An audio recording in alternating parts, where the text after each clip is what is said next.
அன்புள்ளவர்களே, கர்த்தர் உங்களை நேசிக்கிறார். ஒரு அலுவலகத்தில் வேலை செய்பவர்கள் ஒருவர் அங்குள்ளவர்களை மிரட்டி, மேலதிகாரிகளுக்கு கீழ்ப்படியாமல் பொருட்களை சேதப்படுத்தி வேலை செய்பவர்களை மரியாதைக்குரியவாக நடத்துவார்கள்.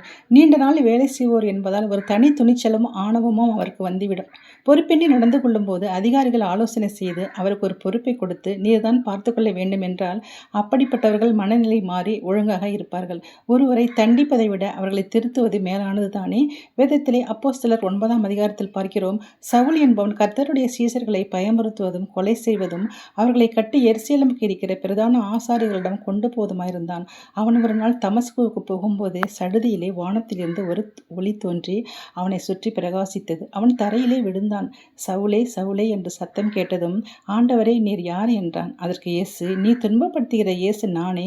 முள்ளில் உதைக்கிறது உனக்கு கடினமாம் என்றார். அவன் நடுங்கி திகைத்து, நான் என்ன செய்ய சித்தமாய் இருக்கிறீர் என்றான். அதற்கு கர்த்தர், நீ எழுந்த பட்டணத்துக்கு போ, அங்கே உனக்கு சொல்லப்படும் என்றபோது அவன் அங்கே போய் 3 நாள் பார்வை இல்லாதவனாய் புசியாமலும் குடியாமலும் இருந்தான். ஆண்டவர் தமஸ்குவிலே அனனியா சீசனிடம், நீ நேர்த்து என்ற தெருவுக்கு போய் சவுல் என்பவனை தேடு என்றார்.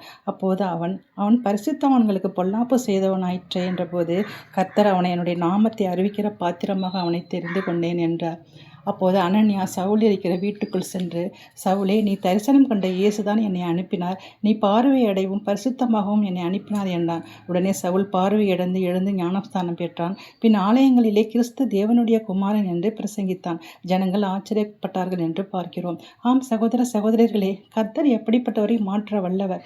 நம் குடும்பங்களில் உள்ள மாறவே மாறாது என்று நினைத்து பயப்படுகிற காரியங்கள் இன்றே மாறப்போவது உறுதி. கர்த்தரின் நாமத்துக்கு சோத்திரம் சொல்வோமா? வாழ்த்துக்கள். ஆமென்.